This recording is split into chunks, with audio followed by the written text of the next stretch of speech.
Matt and Chris have been together 8 years, but they no longer share their bed with just each other.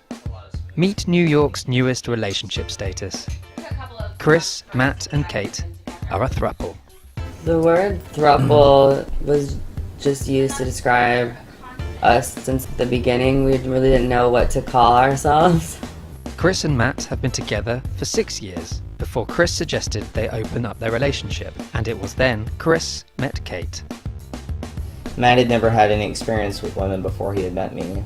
Before I met Matt, I had dated quite a few girls. I'd say it was pretty even balance. At first he was completely opposed to it, but after a while, he was like, okay, if you want to pursue, occasionally, you're more than welcome to do it, but he didn't want to partake in it. One night we came back home, and then that sort of opened up Matt's eyes and saying, hey, this is actually, kind of enjoyable also.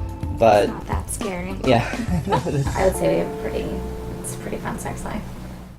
Both Chris and Cait describe themselves as bisexual, whereas Matt describes his sexuality as homoflexible. I'm homoflexible, so I like guys. I'm open, flexible to women. I prefer men. I guess I had an awakening after I was in a sexual experience with a woman, and I was like, oh, it is just another body, it's a soul, it's a connection that I can have. I was in a very, very monogamous relationship for about 5 years before I met Chris and Matt. They opened my eyes to the world of polyamory, and here we are.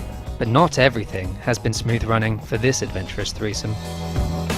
When we first got together, I was struggling with the jealousy, with having a very strong connection with Chris, and sometimes feeling frustrated that I would have to split time with Matt. With a lot of that came a lot of insecurity.